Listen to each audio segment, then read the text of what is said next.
Genes are passed down from parents to offspring, often determining traits like hair color, personality, and even eye color.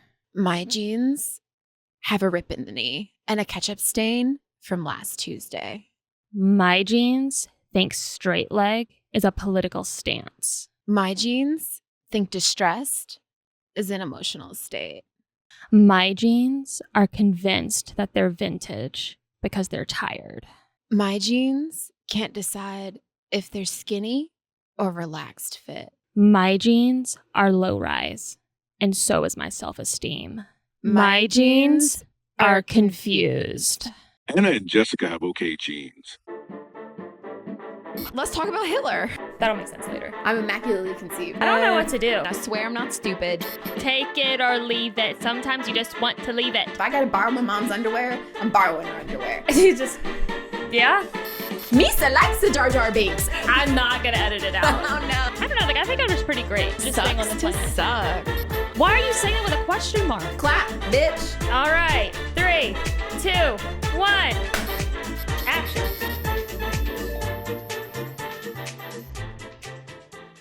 And we're live. I'm Anna. And I'm Jessica. And this is Why Are You Yelling? And we have okay genes, I guess. I hope you like our skit. Yeah, that took a lot of time. I hope it's as funny as we think it is now. Yeah, the whole gene thing's kind of...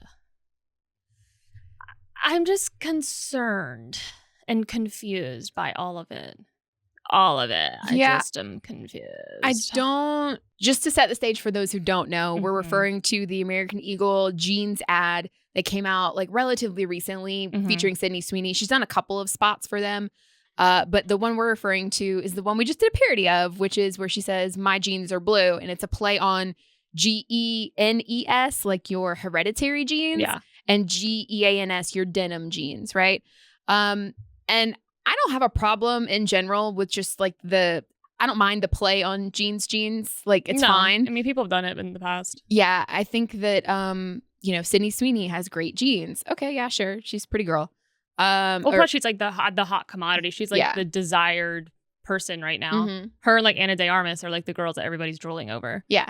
So, I mean, in general, the commercial is like fine. I don't think like specifically the jeans featured in like the commercial. I don't know if it's in this one, but there was another commercial where she talks about like how great the jeans make her butt look and stuff like that. And I'm just like, the jeans look not great. Like, they don't make your butt look good. Like, I'm not saying whether she has a good butt or not. I'm saying those jeans, to me, were not flattering. No, well, everybody was like, half the internet just went nuts. The other half was like, those jeans were not great. Yeah. Yeah. So when I first saw it, I just thought, well, this was a bit odd. Like the very first commercial I saw was the one of where the camera is like, looking at her, is like pointed to her boobs. And then she goes, "My eyes are up here." And I'm like, what the heck? Why is this a jeans ad? Why is this like, a what does jean it ad? have to do with denim pants? Yeah, so that was really the only thing. That was my first thing. And then I saw the other one. And I just was like, okay. I mean, whatever. I mean, honestly, just kind of cringe. It's whatever. Like, yeah, it wasn't it's not making me want to go buy those pants or those jeans. To be fair, the only ad that's ever made me want to do that is the Beyonce ad, the Levi Beyonce ad. And that's just because, one, Levi's is a good brand anyway, and those jeans do look like snatched on her and they look great. But I'm like, to be fair, most commercials, most clothing commercials in general, I never see one and go, I need that. I have to have that. Because most of the time I already kind of am like, I already know what I like. You know where you buy your jeans from. Like, if you've reached our age, right, you have tried on jeans from so many different stores. You've gone through the struggle of trying to find the perfect pair of in style, fits you right, makes your butt look good, doesn't gap at the waist, doesn't become baggy throughout the day, like fits with your aesthetic. Like, we've gone through the struggle. We know what jeans we like. Like, there's one particular brand of jeans that I can buy without even trying them on because the style, the fit, like everything I know is going to fit me right. Yeah. And it's what I like. So we know what. Who's that? I'm not giving them that free promo. Oh my God, but who is it? People hate on Old Navy. I love their jeans. But specific cuts and specific like lines of their jeans. Not all their jeans are created equal. No, and I had an issue with one of their jeans because literally the washes fit different, and they had a wide leg jean that I loved, and I'm like, I wanted the darker wash. It did not fit the way the lighter, and I was very upset. But I mean, I have a lot of Old Navy jeans, but yeah, I didn't. So then I was like, oh, whatever. But then the internet and people, and I truthfully, so my friend shared something on their story about poking fun at everybody who was going super political with it. And I was confused because he basically was making it because at the time I knew nothing about this like white supremacy ad, apparently, is what everybody thinks that it is. And so I'm like, nobody thinks that, dude. Like, that's probably like 1% on the internet. Apparently it was way more people than I thought. So I stand corrected because I'm like, is this real life? Yeah. So again, for those who don't know, the biggest sort of controversy and criticism coming out from this commercial and this ad campaign is that the creative choice for the commercials, specifically talking about hereditary genes, they're saying that it promotes eugenics, which basically is like I'll just read from what this NPR article says. Mm-hmm. It says, the company's creative choices have prompted some to say that the ad campaign promotes eugenics, a discredited scientific theory popular among white supremacists that the human race could be improved by breeding out less desirable traits. Others are saying the uproar is the culture's response from a society hell-bent on sexualizing women. And a lot of people are taking issue with the hypersexualized nature of the ads, especially since the company says the ad campaign is supposed to raise domestic violence awareness, a cause Sydney Sweeney is passionate about. And 100% of the purchase price of the jeans will be donated to Crisis Text Line, a charity that offers mental health services. But of what jeans? I All guess of them? The specific jeans that are in the ad, but I don't even know what jeans are in the ad. Yeah, so I don't understand. I guess it's a specific pair. So basically the criticism is that people are concerned that this ad is promoting eugenics and Nazi propaganda because Sydney Sweeney is white, blonde-haired, blue-eyed. And specifically the initial ad we were talking about she says my eyes are blue or my jeans are blue, referring to her eye color. So that's what the controversy is that a lot of people are saying that it's about Nazis and promoting Nazis and eugenics. Wow. I didn't get that at all. At all. Like, my mind did not go anywhere near, they're promoting Nazis. What? What are we talking about? Dude. I'm like, have we lost the plot? We lost that plot a long time ago, dude. We've been lost the plot. I just don't, I think there are certain things we should be concerned about just in general if we hear certain figureheads or certain people talking about specific topics and going along a certain narrative line. I do not think we need to be concerned about American Eagle jeans promoting eugenics. No. And maybe that's me being naive. Maybe I'm not aware of if around World War II, there were a lot of clothing brands that were specifically promoting the beliefs of the Nazis. Maybe that was happening. I don't know. I'm not aware of that if that is the case. But I mean, I just feel like it's being way blown. Nazis weren't wearing jeans. They were wearing Hugo Boss. Yeah. But no, I just think it's being blown way out of proportion. And it feels a little like hyper vigilance. In terms of like people like waiting to point at something and say, look, we caught you. Oh, yeah, they hate her. But no, so not just her, but just in general, trying to point to any company saying anything or doing anything that could remotely be considered wrong. Oh, yeah. There's one more controversy surrounding it. And it is, have you seen, you know who Brooke Shields is? Yes. So back in 1980, she did a Calvin Klein ad where she was 15 years old. And have you seen this ad before?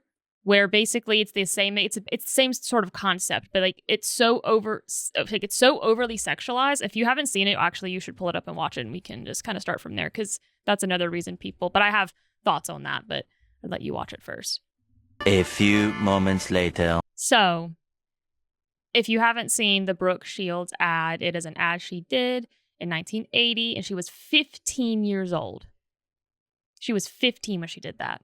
And she's like writhing around on the floor. It's longer than the Sydney Sweeney ad. It's the same sort of the same premise of like, it's the whole play on play of jeans and jeans. But like what she's like lying on the floor with like a slightly longer, like almost like a robe top, silky robe vibe. And then like she's lying on the floor, shimmying her jeans up her legs. Out of breath, like thrusting her hips left and right, like trying to get the jeans on. She's rolling around. There's lots of like displaying her flexibility. Like that's very sexualized. Did you watch the Brooke Shields documentary that came out like 2 or 3 years ago? I'm aware of. So I had watched it. Her whole situation. Yeah. And I watched it, and that is like something very sensitive to her. Like she like tears up and she gets upset when she talks about it because it's so obvious. Like it was clearly inappropriate. Clearly, they were sexualizing a 15-year-old girl. And mind you, like Calvin Klein was like American Eagle is like arguably a teenage brand. Calvin Klein is Calvin Klein. So, not saying it's okay for American Eagle to sexualize a teenage girl. I'm just saying like a grown-up brand literally went and preyed on a teenager at the time. Yeah, I mean, and that's all even tied to when she did the Blue Lagoon. Yes. Which was its own traumatic experience for her, being a young actress and forced to do things and just awful. So there's 2 things with it where it's also being compared to that, and you know the like basically saying it's hypersexual. In a way, like I can understand the camp of people that are basically saying it was very insensitive to do, considering like for Sydney Sweeney to do that just after the controversy with that particular ad with Calvin Klein from Brooke Shields, you know, saying basically it's just insensitive and kind of poor taste and just, you know, kind of like and it was something that was brought up recently, you know, within like the past 2 or 3 years. And so I can understand that criticism of it. Like, even if I don't necessarily think it's that deep, I can understand the criticism of like, you think that was the only idea you had. But so the other part of it though, that it's not the same thing where Sydney Sweeney's like 27 years old, I think. She's a grown woman and the culture now is so different than when like Brooke Shields was doing it. Like if Sydney Sweeney didn't want to do that ad, she didn't have to do that ad. And if she was uncomfortable and American Eagle tried to take her down or tried to say anything negative about her, and the second that went public, people would be like, excuse me? And would be on Sydney's side in like 2 seconds. So it's like Brooke Shields was a 15-year-old girl who was taken advantage of by a large company, and probably she had no idea what she was doing. You know, she was just doing what they said. She wasn't realizing how like disgustingly perverted the whole thing was. I don't think that's comparable in that sense. It's like you have one's a teenage girl being taken advantage of and one is a grown woman, completely fine. And the thing is, I also don't think Sydney's a villain if she's being sexualized, if she knows it. Like, why is it now that if women are empowered and they're just like in their sexuality and she knows, like basically Sydney Sweeney knows she's hot and she's stating that she's hot. Why is that a problem? Like, why is that suddenly a bad thing? Like, what's going on? Like, it's like we take these steps forward to all of a sudden be mad at women for sexualizing themselves, if you want to word it like that. Like, it doesn't make any sense to me, because this whole like white supremacy, Nazi thing, I'm like, this all just feels like a cover up for the fact that you just don't like her because she's desirable. And it feels like you were saying, where it's like, I gotcha, finally, I have a reason to complain, because you can't complain that she's hot or you're a bitch. And you are, if that's why you're complaining. You can't complain that she's sexy. You can't complain about her just existing as a woman, because now as a society, we know that that's wrong. So you can't publicly just do that, right? Because you are the asshole. But you can criticize her for something else as long as anything else presents itself. So the reaching is so far here where I'm like, let's just be honest. You're all using this as a cover up because you're sexist and you don't like her. Because she's like desired by men. That's what it boils down to. She's desired by men and women hate her. Yeah. That's just what it feels like. The reaching is so far at this point that I'm like, what are y'all talking about? The Nazis? What? So I get where some people may be a little sensitive to the idea of like eugenics and Nazi propaganda. Like, I get that, especially in our current political climate when there is so much going on about like the whole like immigrant thing and the whole like if you're not born in the US and you're not born here and you're not an American, then you shouldn't be here. Like I get people hearing this sort of rhetoric and these topics being discussed and then being very sensitive to some sort of ad or what they view as propaganda, like then leaning more into the discussion of like where you're born or the bloodlines passed down, you know, from generation to generation. Like I get how all of that could connect and you could be sensitive to that sort of stuff. But then I also think like we need to just take a deep breath collectively and just chill out. Like I get you do need watchdogs in any society. You need people who are going to be like, are you overstepping? Are you doing things that we would consider like that are stripping our freedoms or leaning toward that way? And I get that, but this is an American Eagle ad for pants. That's what I'm saying. I'm like, it's a jean ad. It's literally about jeans. And the whole point, and the other part about her, my jeans are blue. It was a play on her eyes and a play on blue jeans. Yes. It's just a play on words. Literally. Like people do it in songs all the time. Like I've heard multiple song lyrics like that. So I just am so like. I don't even know that like the concept of the ad, it would make more sense for a different brand of jean because I do not associate American Eagle jeans with high quality denim that is passed down like from mother to daughter. No, that's Levi's. 100% Levi jeans. Yeah, Levi jeans you can have like for 30 years. Because they're high quality, they're durable, they're like thick, sturdy pants. Like they're jeans. Sturdy. They're actual. They're like pure, actual, true denim jeans. They're not like the denim stretch blend. No, because I've tried on American Eagle jeans. Don't like the way they fit, and they're very thin. So yeah, I don't think that even premise works the best for an ad for American Eagle because there would be the extra layer of, you know, genes are passed down from like parents to offspring. That would make more sense if we're talking about a higher quality garment, and American Eagle is not that. Could also make a way better ad by having like, I just literally had an ad in my head. Not giving it to you. No, I mean, literally, if you're doing it, do the whole play on words of like jeans and passed down. Like you could literally just have a mom in like the 80s with her Levi, or the 90s with her Levi jeans, rocking out, doing whatever. And then the fact that like so many fashion trends are now reoccurring within society from back then. The mom can either here's a pair of jeans, or maybe she's like, oh, mom, I need a pair of jeans. I don't have any. Do you have any that are like this? And then she goes, oh, yeah, I do. And it's those same pair of jeans that she gives them and they fit perfectly. Like, or even honestly, if you even do like younger. So like people that were buying jeans in the early 2000s with the embroidered pockets and stuff, all that is back in style now. So literally it could be a middle school going into high school, like teenager being like, oh, I love these, you know, and then it's the whole thing, right? Yeah, I mean, the whole concept, I mean, just do a commercial like that then. It's just like, she's just laying there with a backdrop, like, jeans. Yeah. And she's shimmying on the jeans, just like the Brooke Shields ad. She's not writhing around, but she's still pulling them up and buttoning them up. Yeah, I just am, but even then, it's like,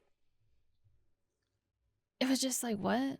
Yeah. People want to be mad at her because they don't like her, and they can't say why they don't really like her because like it's not actually socially acceptable to just hate somebody because they're pretty anymore, because it's stupid. But so they just jump on any little thing she did. Like they got mad at her when she was selling the soap with her bathwater or whatever, and they were like, are we taking how many they've tried to say that was a step back for feminism, and I was like, I mean, she's getting paid for her bath water. If that's even real, it's probably not even real. It's probably just some kind of joke. They probably just labeled it that way. But the fact is, like, that's funny, though, because she is an over-sexualized celebrity. And she's leaning into it. And she's leaning into it where it's like, well, pay for it then. Pay for my bath water, you scumbag. If you bought that, bro, like, it's more like that's nuts that you bought that. That's crazy. It says more about you than it does about her. Yeah, so I'm just like, so a woman's allowed to be hot, but she can't know she's hot. And she can't profit from it. Yeah, and she can't lean into it. She can't acknowledge it. She can't be aware of her hotness. She just has to be hot. She has to be hot. God damn it. Why is the Barbie monologue coming back? Well, because it's crazy because I'm like, I really saw like no dudes mad about the ad. Everybody I saw complaining mostly were like women. And I'm like, just be honest. You hate her because she's pretty. Well, she's beyond pretty. She's hot. She's gorgeous. She's successful. And she's desirable. It's like the same way that people, like Leonardo DiCaprio will only date like young women, only date like we actually know it's just a joke. And women get mad about it. And I'm like, you're just mad because he won't date you. Actually doesn't matter. It doesn't affect you at all. It's just it's jealousy. And it's like the first thing you can do is jump on this and mask it as like a social cause of like, that's why she's white supremacist. She's a white supremacist. Just go touch grass, dude. Like, it's crazy. Because call the ad lame. Call the ad lazy. Call the ad over-sexualized. Call the ad insensitive to Brooke Shields. All of those things you could be right on. And at least it's more valid than acting like she was... They're acting like the commercial took place in Auschwitz. Damn. I'm like, they are acting like that is what they said. And I'm like, dude. I would even argue, if someone said it was over-sexualized, I would argue that it's not. It's sexual. It's got sexual tones to it. I mean, she's pulling on pants in a reclined position. Yeah. You can see like side under boob with her open denim jacket with nothing on underneath it. But I mean, she's not simulating sexual acts. She's not nude. Like, it's sexual, but that doesn't make it the devil. No. I mean, there was the one where the camera's definitely looking at her boobs. Oh, well, yeah. I was referring to this specific one. Because I think there were like a few that were put out. And there was the one where she goes, my eyes are up here. And I'm like, bro, damn. Like, they're just straight up like, she got big old bitties. And they just were like leaning into it immediately, which she does. I mean, it is what it is. That's just the way she looks. That's her body. Yeah. So I don't know. And that's, to me, that's more funny than anything. Well, That's like her finding, it's like playing into the humor of like, yeah, I got boobs and that it is what it is. Like, so what do you want me to do about it? Yeah. It's just, the whole thing just is ridiculous. And the fact that I actually, because I truly thought this was just a few people being nuts. And then I saw it was way more people being nuts than I thought. And I'm like, dude, why are there college professors actually giving statements about this? Can you just go teach a class instead? Actually, should you be teaching a class if this is what you think this ad is? Like, that is crazy. I mean, I would say there could be academic value if, one, it was a trend. If you saw multiple ads across various industries in this same sort of vein, promoting these sort of supposed, eugenics ideology, whatever, Nazi propaganda, there would be academic value in comparing modern day ads to advertisements that were around World War II and the rise of the Nazi Party, right? There's academic value in that because you're studying the past, comparing it to the present, seeing what, history repeats itself. Is it really, there is academic value in comparing those, but you can't go into it predetermining that, yes, it is repeating itself. And this is the same. You have to go into it asking the question and then being okay with whatever answer you arrive at and not like having a bias going into it. And like, it's like confirmation bias. You can't do that. Yeah, it's that. And it's also like, if you're wanting to like actually look at it that way and compare this commercial to ones that were being put out at the time of, World War II, doing it in an academic sense versus like a very emotionally heightened state is this completely different. And kind shouting of like, online. Well, it's also like, say you compare them and you actually find that there were ads that were similar. That's just the conclusion. You still aren't saying what the intention was with this ad. You know what I'm saying? All you can do at that time is compare. Oh yeah, these were similar actually. And that's just a conclusion. And you're not saying what their intention was. And you're not saying who's horrible and who's this and who's that. You're just saying at the time, this is verbiage. This is just, these are the facts. And that's however you feel about them is how you feel about them. But when I can't present that information emotionally. Yeah, you can look at the physical material. So you can compare the imagery, the wording and verbiage that's used, the types of people featured in those ads. You can compare those concrete factual things. These ads from World War II that said XYZ things. They featured these types of people. They look like this. They were in these types of industries. These ads now, you compare the same exact things. And if they are comparable, if you find that there is similarities between the two, that's all you can say from that. Like, to then extrapolate and draw conclusions about the intention of modern day ads that happen to feature these things, I think is a bit of a stretch if you don't have patterns, if you don't have like concrete like evidence of those things, right? Yes. So I think that, and yeah, I'm aware that propaganda is supposed to be more sly. It's supposed to be more conniving and not so obvious initially when that's how it's most effective, right? I get that. And I get how you can be a little bit of like a watchdog about propaganda and be like, let's be a little careful about what, but I mean, does anyone on the board of American Eagle have ties to the Nazi Party? Are any of them white supremacists? Are they part of the KKK? Like, is anyone in the creative department, marketing department for... Wouldn't it be kind of lame if somebody was, but like that was like their distant relative and they don't even have any ties to that and they're super ashamed about it, and then they're tied to this ad and they're just like, that's literally a coincidence. That would suck. Yeah, the whole thing's just crazy to me. Like, the whole thing is just, it just seems like way blown out of proportion. And then the fact that our president chimed in is just crazy. So we'll just leave it at that. We don't even have to go into that. We won't go into his statement. The only thing I'm going to say is he spelled her name wrong like twice. Like, the whole time he was typing it. That's how I know. To be honest, that's how I know. It's him typing, and that's he typed it. To be honest, like, it's one of those things that I wish I could be in. There's two things. Okay, we're not a political podcast, but there are two things I want to say since I just brought up Trump.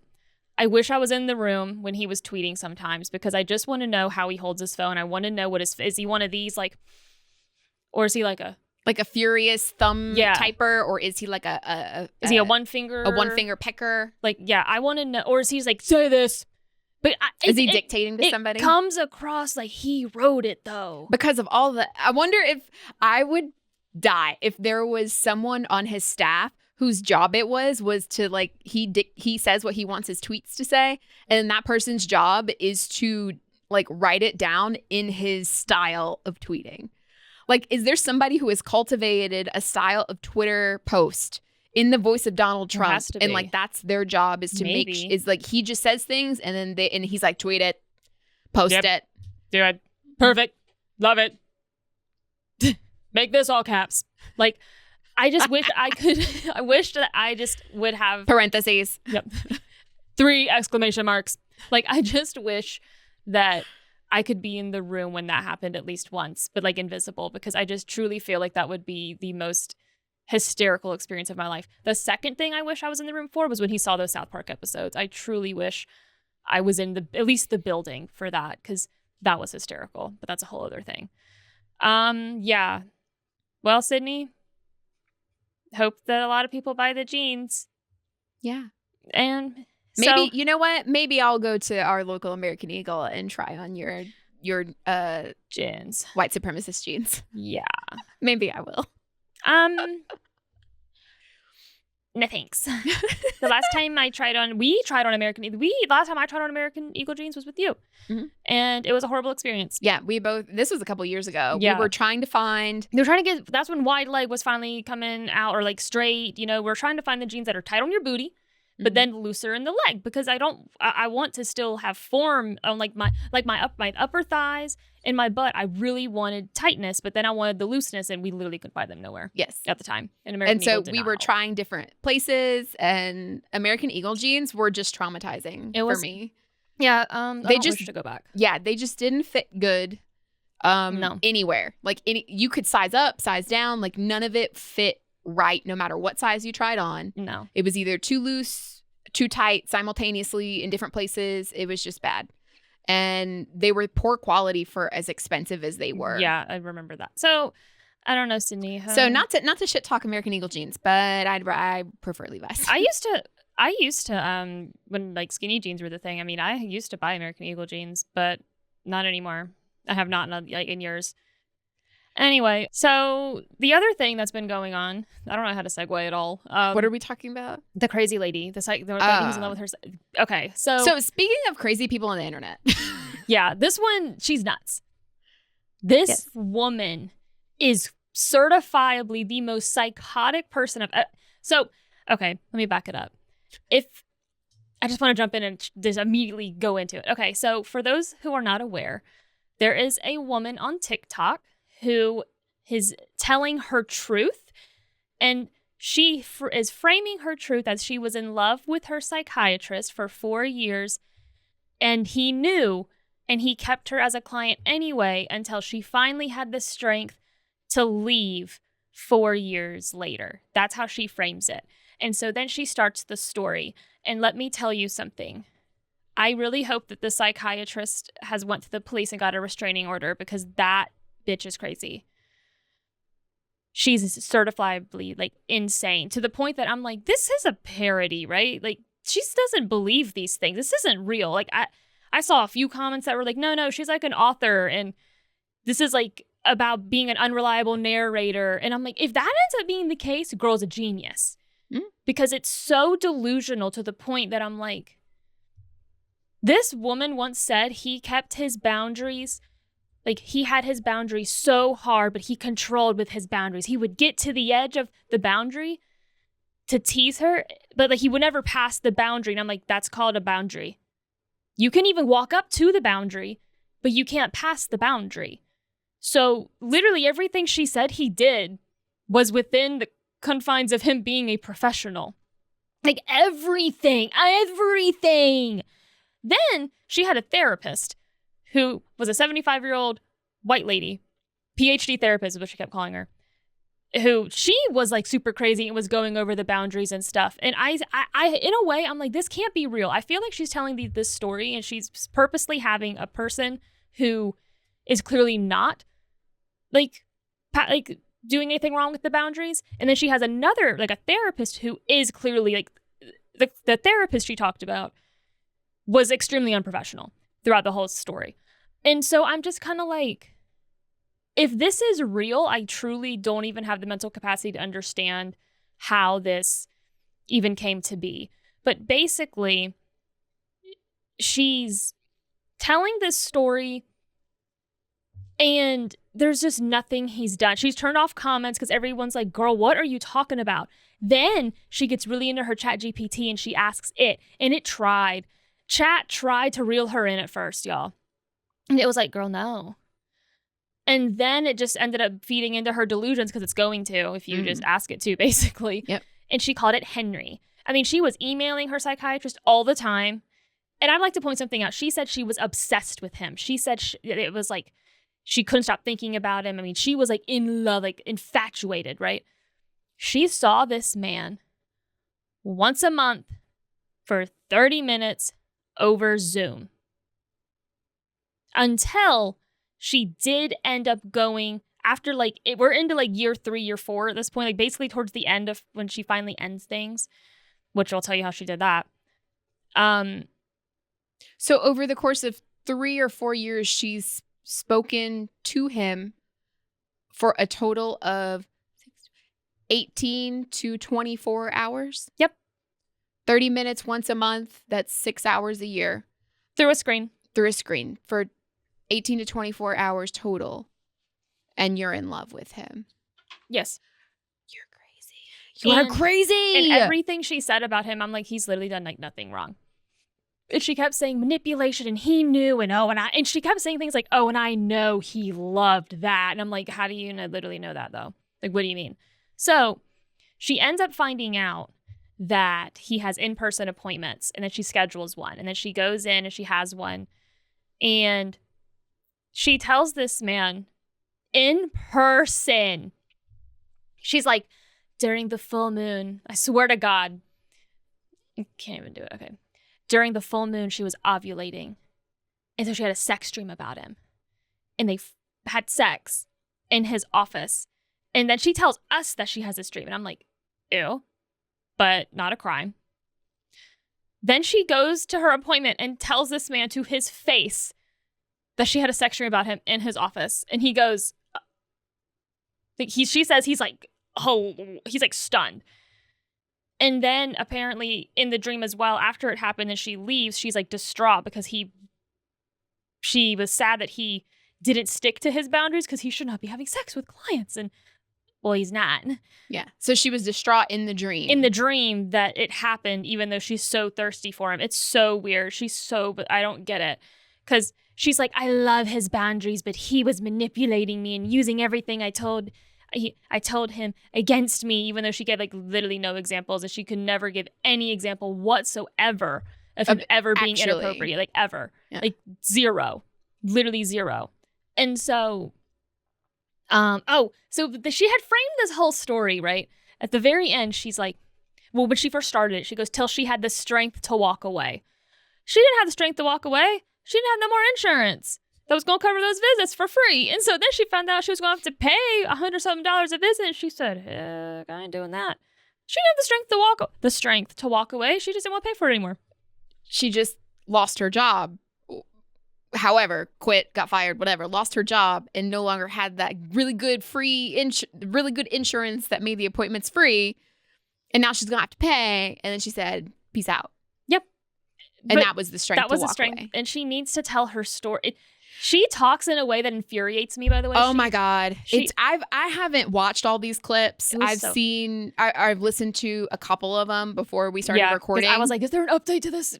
Oh God. She is the epitome of like the person who uses therapy speech as a weapon. Yes, she weaponizes it 100%. Is talking about boundaries and manipulation and like my truth and oh God, ethics and it's so bad. It's really horrible. It's and cringe. the way that she delivers her lines to the camera, because at this point that's what it comes across as. It doesn't not feel real. It doesn't feel genuine. Like if this was something that had actually happened to me, even if you were to like bullet point out your story to make sure you're including everything and not jumping around too much, you're trying to make narrative sense, there's still a way that you would talk to the camera and talk about it that is genuine and actually you recounting things that actually happened, versus the way that she's delivering this to the camera is it's an affectation. Yes. She's putting on a particular tone to her voice and the way that she's delivering these lines that is just so clear. It comes across as not genuine whatsoever. And it makes you kind of want to punch her in the face. Because you're like, you're crazy and psychotic, but you're like delivering these lines in a way that you think you're doing something. Oh my God. And then she said this. Oh my God. So she's also like an ADHD coach, according to her. A 12-week program that helps ADHD with people with like alcoholism. We'll see. Whatever. If she does, great for her. If it works, cool. Not even hating on all that. But literally, she tells the story of like, I put my shoes on, because this is when she was in an in-person visit. And at the time she was recounting the story of her in the office. And she said something like, you know what? I put my shoes back on and we stood up and we walked out. So then, so that's all that's important there. So flash forward to like another video she made. And she goes, a lot of you were asking about me putting my shoes on. Listen, I have ADHD and I just can't stand wearing shoes. And I just wanted to curb stomp her. Because what does that have anything to do with having ADHD? This isn't just her now at this point. This is to the entire internet. Not every personality trait you have is related to having ADHD or whatever else you have. All right. Sometimes you just don't like shoes and it's not a trait of anything else. Stop doing that. It is so stupid. It is so annoying. Like, if you want to talk about a sense, you can have a sensory issue where you just don't like things on your feet, but that's just a personal preference. You just don't like things on your feet. Like, and yes, sensory issues and ADHD can go hand in hand. I'm not even saying that they don't, but like, just say, yeah, I took my shoes off in there. We don't need a scientific explanation as to why you took shoes off. Okay? It's cringe. It's weird. We literally do not have to do that. It is so lame. But yeah, that's what she said. She said she took her shoes off in her psychiatrist's office because she has ADHD. And I'm like, okay.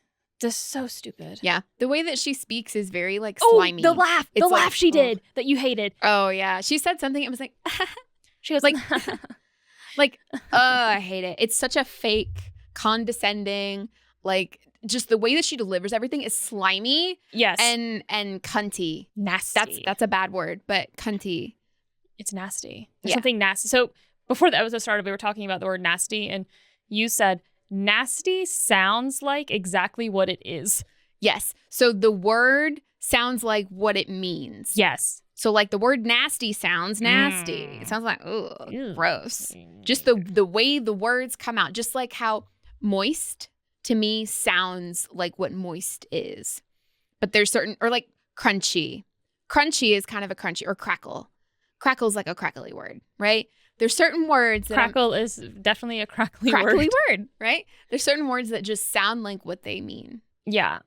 That was just a random sidebar. She's just like a nasty psycho bitch. I don't know. Like, sorry. Not really. That's just so weird. The poor, I mean, and I keep waiting. So the reason I even stuck this out was because I listened to the story of Who the F Did I Marry, which was like the longest story ever on TikTok, but they were also like 10-minute long video. It was like a soap opera, and she was a great storyteller. So then when this got all popular, I was like, oh man, I've been waiting for something. Not even remotely close. This woman is a psychopath. No, it's giving... He needs a protective order immediately. For real. It's giving a little like, some of you may be, I don't know if y'all are aware of Lonely Girl 15. So like way back in the day, and I had to Google it to make sure I was remembering correctly, but there was like a video web series called Lonely Girl 15, and it was put up on YouTube, and it was basically like, so it was, hold on, I'll read the summary of it. It sounds terrifying for some reason. It was a science fiction thriller web series that was independently released on YouTube from June 2006 to August 2008. And was briefly released on Rever and MySpace, which were two other platforms. The series revolves around the initially mundane life of homeschooled 16-year-old Bree Avery, who has the username LonelyGirl15 online. She goes on the run with her friend Daniel after her parents' mysterious religion is revealed to be the Order, a blood harvesting operation that wants her trait-positive blood. The series is presented through video blogs or vlogs. Oh, wow. Yeah, originally recorded solely from Bree's bedroom. So basically, they filmed it like they were vlog episodes. Mm-hmm. And this girl, like, it was presented almost like it was a true, like, this is actually happening to her, right? Mm-hmm. And so it was eventually, like, it got to the point where, like, she would release new episodes of it and stuff. But it was all put on, like, Lonely Girl 15's, like, YouTube channel type thing. And so people thought it was real. But then eventually they were like, oh, this is a hoax, blah, blah, blah, not understanding that it was like a scripted series and that was the intention of it. Yeah. I miss that in YouTube so much. There were so many things like that where you're like, is this real? And what's funny, people would call it a hoax rather than like it's a hoax rather than just like a skit or like a TV show. Or like, because like a form of entertainment. We're just like, because at that point, YouTube, it was just to post whatever videos on. So the concept of performing was like nuts. Yeah, I mean, it was in the same vein of like Blair Witch Project, where, you know, it's stylized like found footage, documentary, like horror story that people were like, that movie again. Is it real? Is it not? I've never seen it. Don't watch that movie. Yeah, ever. It's terrifying. To me, it's in this again the same vein as like Paranormal Activity. Yeah. No, talk about something else. It's the found footage. Is it real? Is it not? It's that same sort of style, right? But this was so that's what this TikTok series is giving to me a little bit. It's gotta be fake. Where it's like, it's the part of the point is to mock or be a commentary on this style of media and this style of storytelling. It's gotta be. I'm like, I hope to God that what this is it's her, like you said, basically doing a commentary or like basically like skits or creating this whole thing to satire, really to criticize the overuse of ChatGPT, because that was throughout the entire story. Henry was her ChatGPT's name. Like the fact that people are using it as factual information, using it like it's a person, depending on it so much. And she's making her whole personality about like ADHD. She circles to that a lot. But she's also like a performance coach, like Yes. a development, like self-help. I have this, but I can help you Yeah. buy my 12-week course and I'll be your personal coach, like that sort of thing. And then she's also like saying all these things and telling the story while clearly she's not, like you said, a reliable narrator, because she's talking about using all of this stuff in conjunction to like tell a story about how she was in love with supposedly her psychiatrist, and again, like weaponizing the therapy talk, like all the things that she's done that you're like, this is kind of nuts.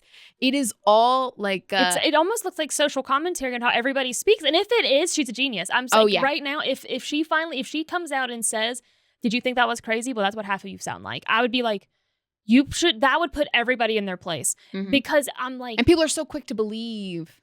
But another thing too, though, that I do think that we have way too much of. There's too many armchair couch therapists that I'm a therapist. People are so quick to go, I'm a licensed therapist. Here's my opinion on this. How do you know that's real? How do you know they are? We trust all these people that say they're certified in something. Even I'm a certified dermatologist. I could throw on scrubs, get a nice plain backdrop, and you would never know. So it's just there are ways to fact check things like that, but because it's the effort. If you're certified, who's certifying you? And if they are certifying you, I should be able to fact check that independently through that certification service. Like board certified surgeons, doctors, dermatologists, whatever. You can fact check. You can call the board that certified them and be like, I'm just saying there's so many people that that can just say something and we're like, oh, we'll take the stupid stuff like that as fact. But then there are other things that we're just like, no, like it's just crazy. But I'm like, I hope to God it's so ridiculous that it can't be real. And I hope she comes out, because if it is all just a social commentary and it's all satire, she's a genius. And the fact that it even blew up to the point where like the audience watching is involved and actively part of the narrative and the story, like it's real time art, like development, like interactive. God, I hope it's not real. I hope so too. Because I will have so much respect. If it's all just a social commentary thing and it's all satire, I'm like, somebody hire her immediately. She's a genius. Yeah. But if it's not, honestly, lock her up. And she's either the worst actress or the best. Yes. She's either delusional or she's like, give her an Oscar. For real. Well, I think that's pretty much it. So we haven't said this in a while. We don't have any stories right now. But if you have a story where you were yelling or you were being yelled at or you want some advice on something or you want to vent, we would love to hear from you and we'd love to talk about it on here and give you advice, even though we are clearly not certified by any board to give you any, except the board of Delusion. So yeah, and we are just to give everyone sort of an update of where our content is headed. So we have been covering a lot of F1 stuff lately. That's just been like both of our hyper focus, and we just love it. We're obsessed with it. We're in love. And it is a lot of work to put those episodes out every week. Mm-hmm. But the goal has always been to still do episodes like these, similar to, when we first tried to decide if we wanted to do F1 reviews and stuff like that. I was like, well, Joe Rogan puts out his MMA stuff and he has special MMA episodes, but he still talks about whatever the hell he wants to talk about. Things that interest him. So I was like, if he can do it, why can't we do it? If Joe Rogan, a multimillionaire, can do it with all the help that he has, why can't we do it too? So in theory, we can. It's just a matter of making sure we have the time and the resources and time is the biggest resource. Yeah. To be able to get those episodes out. So that has always been the goal. That is still the goal. We still want to talk about all the other pop culture, current event, things happening in the world, stuff. We still want to talk about all those things.